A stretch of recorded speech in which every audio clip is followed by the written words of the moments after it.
La ocupación y disponibilidad hospitalaria, ya veníamos viendo toda la semana como el estado de Tabasco es el que ha estado incrementando su ocupación y teniendo poca disponibilidad. Al corte de anoche es del 16%. El estado de Nayarit también está por debajo de ese 30% ideal, no ideal, sino más bien de nivel de seguridad. Lo ideal sería siempre tener mucha disponibilidad y poca ocupación, pero un 30% de nivel de seguridad también Nayarit lo ha rebasado. Nuevo León todavía conservando este 30% de seguridad. Específicamente en estos estados están trabajando de manera conjunta el INSABI, el Instituto Mexicano del Seguro Social, Pemex, el ISSSTE y la Sedena. Tienen ya toda la semana trabajando en procesos de reconversión, es decir, poder generar más camas, en este caso enfocados a las camas generales, que es la problemática que estamos observando. Porque si vemos la siguiente diapositiva, vamos a ver que para efectos de camas con ventilador, para pacientes críticos realmente no es tanto el problema. Inclusive Tabasco, si lo ubicamos, que está en el 5º lugar, la ocupación es solo del 50% y tiene un 50% de disponibilidad. Entonces también está este análisis, que además se hace a nivel local para cada una de las entidades, lógicamente ayuda también a identificar qué tipo de camas y qué necesidades son las que en su momento deben enfocarse en los trabajos conjuntos para siempre tener estas disponibilidades. Veamos la siguiente diapositiva. El día de hoy vamos a enfocarnos con algunas gráficas en el estado de Sonora. Eso es también porque el testimonial que van a ver en unos momentos más es precisamente de una persona que vive en estos momentos en el estado de Sonora, y también Sonora, como hemos estado viendo en las gráficas, así como en un momento presentamos Ciudad de México, presentamos Tabasco, presentamos Baja California, Sonora está entre los primeros estados que actualmente tiene las mayores tasas de transmisión en el país. Aquí vemos una gráfica similar a la nacional, pero esta es ahora solo del estado de Sonora. Vean los casos confirmados estimados, aquí todavía sigue habiendo un incremento. De hecho, podemos ver cómo esta curva de la semana 24 a la 25 a la 26 tiene una pendiente, ¿no? Una pendiente mucho más vertical, lo que habla de una velocidad, y el incremento de 25 a 26 es todavía de un más 7%, o sea, es decir, la epidemia todavía continúa incrementándose en el estado de Sonora.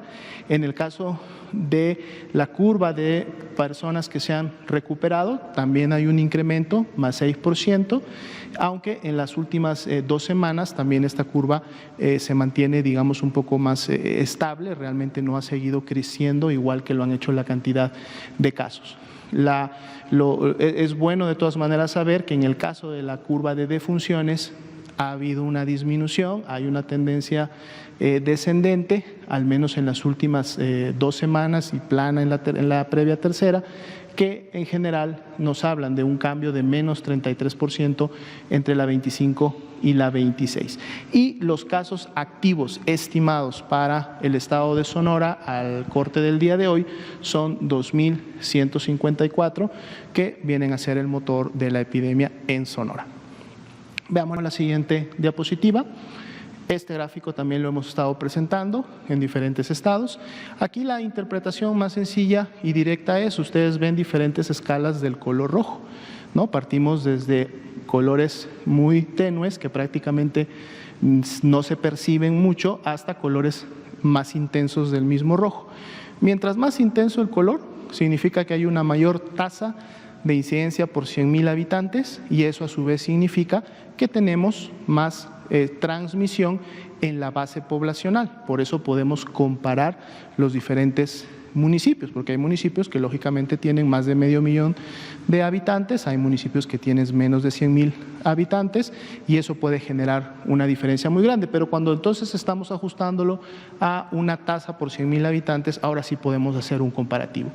En Sonora lo que podemos ver es, si ustedes logran visualizar, los colores tenues empiezan prácticamente en la semana 13 y empiezan con 2 municipios, San Luis Río Colorado y Huatabampo. Es básicamente donde iniciaron los primeros casos y por lo tanto la transmisión en el estado de Sonora de acuerdo a este gráfico. Vean cómo San Luis Río Colorado para la semana 15 y 16 incrementa la intensidad del color, lo que quiere decir que tuvieron una tasa importante, una cantidad de casos importantes, luego disminuye en la semana 17 un poco el color, pero luego nuevamente vuelve a incrementar, lo que quiere decir que se mantiene la transmisión y todavía está activa para las últimas semanas de las mediciones. Veamos que los colores más intensos y además en las últimas 3-4 semanas las tienen los municipios de Nogales, de Caborca y mucho más recientemente el municipio de Cananea. Hermosillo empezó un poco más tarde con su actividad importante de transmisión, prácticamente en la semana 19, pero desde la semana 19 y hasta la 25 esta transmisión se ha incrementado. Veamos la siguiente diapositiva, es información también basada en tasa de incidencia por 100.000 habitantes, pero aquí nos quedamos solo con 7 municipios. Si nos vamos a la semana 25, que es la última que está graficada, vemos que la mayor tasa de incidencia la tiene precisamente Caborca, pero Caborca no fue el municipio que inició con esta intensidad. De hecho, si nosotros seguimos la curva de Caborca, que es la curva de color guinda oscuro, la que está hasta más arriba, y empezamos a ver hacia semanas atrás, vemos que Caborca realmente tuvo este crecimiento a partir de la semana 23. Hasta la semana 22 tenía un crecimiento más o menos similar a lo de los otros municipios, pero Caborca en la semana 23, 24 y 25 tiene un crecimiento rápido, una velocidad de transmisión rápida, un incremento muy elevado de su tasa de incidencia. Luego le sigue Nogales. Nogales también ha mantenido una transmisión importante las últimas 3 semanas y el crecimiento prácticamente se dio desde la semana 19.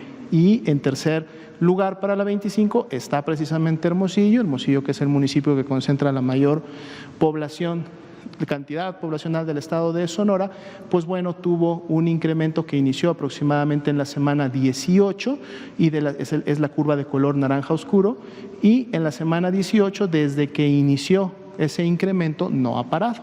Y vamos a ver porque lleva una tendencia que en su momento podría seguirse todavía incrementando en la 26 o 27 y superar a las de otros municipios por la tendencia que en este momento lleva, mientras que vemos que Nogales y Caborca de alguna manera sí son los que tienen la mayor tasa.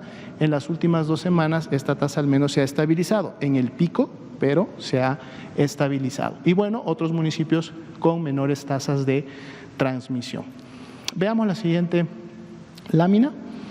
Aquí vamos a ver una animación que precisamente está representada para cada una de las semanas epidemiológicas que se están midiendo, que es de la 11 a la 25, y la animación lo que nos va a permitir es ver precisamente esta dispersión geográfica en el estado de Sonora, de con qué intensidad y en los municipios se ha estado presentando. Aquí vemos la 14, la 15, 16, vean cómo San Luis Río Colorado concentra, luego disminuye, son municipios de la sierra, del norte sobre todo, luego se presentan grandes transmisiones, se concentran en los municipios del norte, y esta que es la semana 25, veamos cómo ya hay una dispersión y un incremento en base a la tasa de incidencia acumulada en muchos de los municipios de la sierra sonorense colindantes con Chihuahua. Dado la base poblacional, son municipios menos poblados, por eso no necesitan muchos casos para tener tasas de incidencia importantes, pero prácticamente podemos notar presencia de transmisión en la gran mayoría de los 72 municipios que conforman el estado de Sonora, y podemos ver en qué áreas o en qué partes de la región se concentran la mayor afectación o transmisión de la enfermedad. Veamos una siguiente diapositiva más. Bien, ahora sí salimos del ámbito estatal. Regresamos con esta última diapositiva del informe técnico al escenario nacional, pero enfocándonos ahora sí precisamente al tema que vamos a ver y revisar el día de hoy, que son los adultos mayores, personas de más de 60 años de edad. Y volvemos a ver nuestras gráficas conocidas. La primera, la totalidad de los casos estimados en este grupo de población, o sea, estamos dejando todos los demás grupos de edad y nos estamos concentrando en los mayores de 60 años. Aquí sí continúa un incremento en este grupo de edad, un incremento que fue de inclusive más 12% de la semana 24 a la 25 y vemos una tendencia que se ha mantenido constante al alza. Interesante cuando vemos las curvas de personas que lamentablemente han fallecido y de personas recuperadas. Hasta la semana 23, la curva de defunciones sobrepasaba a la curva de recuperados, es decir, estaban falleciendo más personas de la tercera edad que las que se estaban pudiendo o alcanzando a recuperar. Sin embargo, vemos un cruce ya en la semana 24 y en la semana 25 ya vemos que las personas que se han recuperado ahora son más que las personas que están falleciendo de este grupo de edad. 24% de incremento para los recuperados y las defunciones han empezado a disminuir con una diferencia de menos 10% de la última semana. ¿Cuántas personas de la tercera edad se estiman? Tenemos como casos activos en todo México 5.149, lo cual también nos habla de la afectación que puede tener este grupo de edad. Con este marco damos paso a la parte temática.